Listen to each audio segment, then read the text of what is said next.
So it's the weekend, so it's time for housekeeping. These books need to go back to the library. This is Cheryl Strayed's Wild. I'm a slow reader and I finished this in a week. It's really an amazing book and it makes me want to go hiking, like maybe across Canada or something. This gave me hope. Why? Because this book is terrible. That's all I'm going to say about that, because I think that was really mean what I just said. If she can get published, so can I. If she can write a book, so can I. And that's all I'm going to say. The name of the book is called Stop Being Mean to Yourself. I didn't get that at all. But I can't say anything positive, so I feel bad about it. So I'm not going to say anything at all. This was a surprise. What do you call those horses that win in the race from the back? So this was kind of nice. This one's called You Are What You Wear. It is not about minimalism, but it did explain why I dress badly. It's by Dr. Jennifer Baumgartner. I thought it was good. Maybe I'll dress better now. I did a book review on this. This one I'm thinking about buying. I always get my books from the library. This is so detailed. I mean, there were so many pages that I flagged. This was so good that I really think that I should just invest in it. It's called The Joy of Less by Francine Gray, and it's densely packed. And the book I'm about to do for you next is no different. Today I'm going to be doing some book reviews. These are all the books I've read between the months of April to August. So let's get started. This is my first one. This is actually by a friend named Andrew, and it is called Better Boxed and Forgotten. And what you're seeing right there is the Detroit skyline, and there's something special about that mansion. So I had to keep notes because there's a lot I want to say. Alright, so I met Andrew maybe 10 years ago. And it was just one of those things where a bunch of friends go out for drinks after work, and you meet somebody and they seem like a really smart, caring, intelligent person, and then you don't really talk to them because you don't run in the same circles. And I wrote my book, and I really wanted input from a professional about whether my book is ready to approach publishers or even a literary agent. And Andrew kindly read my entire manuscript, and we had a dinner party, and it was really great. And now I'm going to tell you about his book. So you read books a lot. If you want to be a good author, you need to be a good reader. And I'm a terrible reader.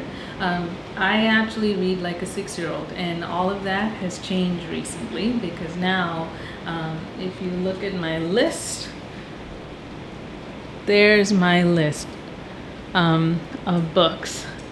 That was all read in a matter of a few months. So your reading speed does increase over time. So if you're a slow reader like me, don't lose hope, because I'm a slow reader, and over time I just got faster. So the reason why I like Andrew's writing is when you read a lot, you discover what good writers are versus terrible writers. And I went to writers' conferences and they said, read bad books, read terrible books. And I actually don't think that's a good idea, because it kind of makes you lose hope.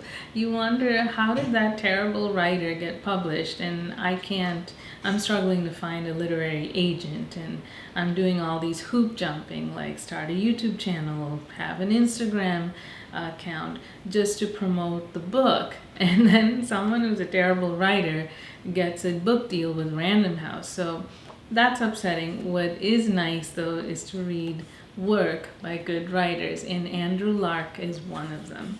I won't give you too much because I want you to read the book. It's a bit of a ghost story, and I don't read that genre only because I have an active imagination and I'm home alone a lot, so I don't want any visitors and of the supernatural kind. And if you like ghost stories and thrillers, this is a really good book. It's not just the subject matter that's really good. He has a way of capturing the essence of a marriage, the essence of childhood, the essence of fear, and the city of Detroit. I mean, if I were to tell my family in Australia what's Detroit like, I'd probably give them a book, this book. So this is a good read. I won't give you too much about Andrew's personal life because he's a friend and you can read that on the back cover of his book, but it was a really good thing for me to see someone who's about my age, who is local, write their book. And this isn't Andrew's first book, so stay tuned because there will be a few more coming your way. Just to give you a little teaser, a married couple comes into some money and a mansion.